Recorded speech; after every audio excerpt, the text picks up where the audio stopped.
이 환자분 같은 경우는 협착증 증상도 있으시고 3년 전에 디스크 수술도 하시고 사실 앞에서 두 원장님께서 디스크와 협착증의 구별을 많이 해주셨는데 사실 협착증은 가장 퇴행성 변화가 많아요.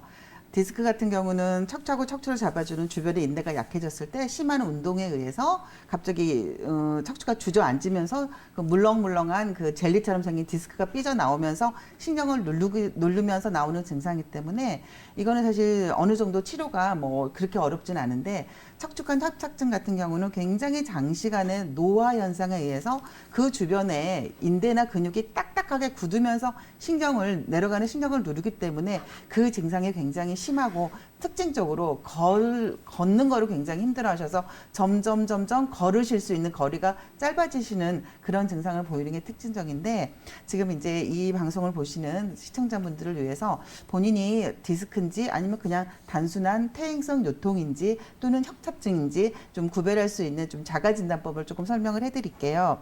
제가 지금 화면을 좀 띄워주시면 척추관 협착증의 자가진단법 이 6가지 증상 중에서 3개, 서너 개까지는 초기 협착증에 해당되시고 5, 6가지 거의 대부분의 증상이 동반이 되시면 이건 협착증이기 때문에 빨리 가서 사실 협착증은 앞에서 원장님들도 말씀하셨듯이 치료라기보다는 더 이상 악화를 방지하고 최대한 오늘이 내일보다는 조금 그러니까 내일이 조금 덜 아프게 유지하는 좀 그런 관리의 의미가 있거든요. 그래서 첫 번째 증상은, 한 달 이상, 주 3회 이상 계속 허리가 아픈 증상이 주기적으로 계속 나오는 거. 그 다음에 앞에서 말씀하셨듯이 협착증은 앞으로 숙였을 때 조금 편해지세요. 그래서 자꾸 이렇게 걸으실 때 앞으로 이렇게 할머니처럼 등이 굽는 증상을 보이게 되고요.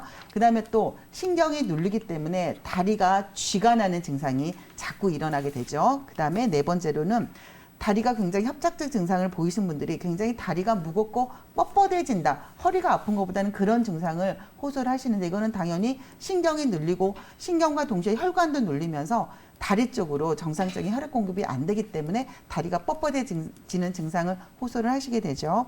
그 다음에 5번째는 아침에 일어났을 때, 왜냐하면 사람이 누워있으면 거의 주변에 근육이나 인대가 주무시는 동안에는 그냥 그대로 뻣뻣해서 굳어있는 상태인데 젊은 사람들 같은 경우는 일어났을 때 바로바로 근육이나 인대가 기혈순환이 되면서 부드럽게 움직일 수 있는데 연세가 드시면 퇴행성 변화가 일어나면서 근육이나 인대가 굉장히 딱딱해져 있어요. 그래서 아침에 일어났을 때 굉장히 허리가 뻣뻣하다는 증상을 호소를 하시거든요. 그 다음에 6번째는 제일 중요한 이제 이게 간헐적 파항이라 그래서 점점 처음에는 뭐 지하철 2코스를 다녔는데 점점 그 걸을 수 있는 거리가 줄어드세요. 그러면서 정말 몇 걸음 가다가 엎드려서 쉬시고 좀 그러시는데 이런 증상을 좀 보시고 본인이 척추관 협착증이 조금 증상이 심하다 생각을 하시면 그냥 이게 그냥 노화에 의해서 그렇게 생각하지 마시고 빨리 한의원을 찾아가셔서 앞에 원장님들이 설명해 주신 그런 조금 적극적인 한방 치료를 받으실 거를 권해드립니다. 안녕하세요. 네, 안녕하세요. 네, 네네. 안녕하세요. 지금 네, 병명을 말씀을 하실 때 네, 감사합니다. 디스크 협착증이라는 표현을 쓰셨어요. 그런데 네, 저희가 앞에서 계속 얘기를 할 때 사실 허리 디스크하고 척추 네, 협착증은 엄연히 다른 증상이거든요. 다른 질병이에요. 네, 네, 그래서 네. 아버님 같은 경우는 그런 디스크다, 협착증이다 이런 진단을 정확하게 무슨 뭐 엑스레이나 뭐 MRI를 찍어서 확인을 하셨는지. 네, 저기 뭐 CT를 찍었는데요. 네. 예, 저기 저 4번, 5번이 좀 안 좋다고 네네. 그렇게 저기 정형외과 의사 선생님이 얘기를 하셔서 네, 네, 알겠습니다. 4번, 5번이 안 좋으시다는 게 네, 디스크일 수도 있고요. 협착증일 수도 있는데 제가 몇 가지 조금 더 확인을 해보고 좀 판단을 해드릴게요.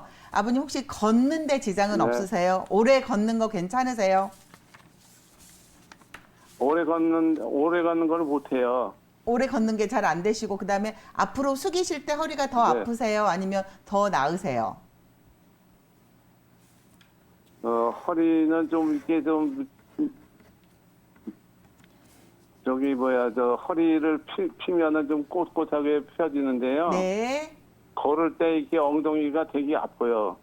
네, 지금 약간 통화를 하는데 제가 좀 정확하게 조금 여쭤보시는 질문에 대해서 답을 좀 정확히 해주셔야 제가 좀 판단이 되는데 약간 좀 이 통신에 좀 장애가 있어서 앞에서 설명을 좀 드렸는데 제가 쭉 설명을 드릴게요. 사실 척추하고 척추가 네. 내려앉아서 생긴 디스크인 경우는 앉아있을 때 통증이 심하고 네.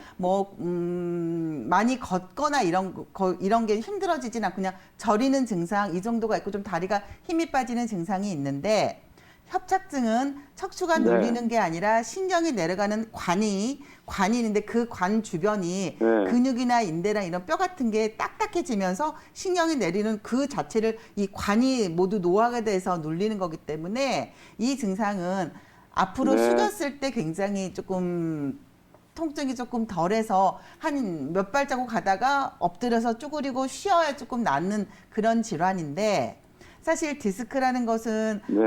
척추 주변에 근육이나 인대를 조금 강화를 해서 더 이상 척추가 내려앉지 않도록 치료를 해주면 어느 정도 빨리 치료가 되는데 협착증이라고 하는 거는 사실 네. 이 신경이나 혈관이 내려가는 척추관이 이렇게 딱딱해져 있기 때문에 이거는 아버님이 얼마나 치료를 오랫동안 받으셨는지는 모르지만 이거는 절대로 단기간에 치료하실 수가 없으세요.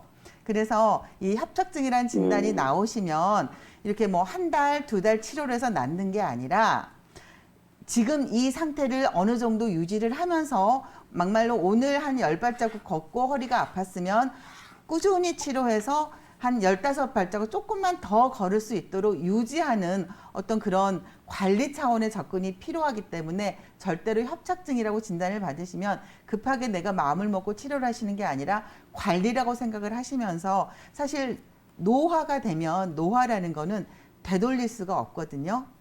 사실 이게 다치거나 일시적으로 아픈 거는 시간을 정해놓고 치료가 가능하지만 노화라고 그런 퇴행이 돼버리면 앞으로 되돌릴 수는 없기 때문에 꾸준히 관리를 하셔서 더 이상 악화되지 않고 이 상태가 더 악화되지 않고 유지를 하는 그런 관리 차원에서 접근을 하셔야 돼서 어쩌면 앞으로 좀 꾸준히 더 오랫동안 뭐 1년, 2년 계속 치료를 받으셔야 되고요. 그 다음에 혹시 하지마비가 너무 심해지신다거나 아니면 신경이 눌려서 그 통증 때문에 아예 이 엉덩이 쪽에 감각이 무뎌져서 대소변 장애까지 있게 되거나 아니면 완전히 다리에 힘이 빠져서 걸을 수가 없고 10발자국 이상 못 걸으시게 되면 사실 그 정도는 이거를 수술을 생각을 해볼 좀 그럴 가능성도 있으시니까 아직 그 정도 단계까지는 안 가셨고 앞으로 이 퇴행성 관리를 하시면 그 정도까지는 안 가시기 때문에 꾸준한 치료와 관리를 조금 받아보셨으면 좋겠습니다.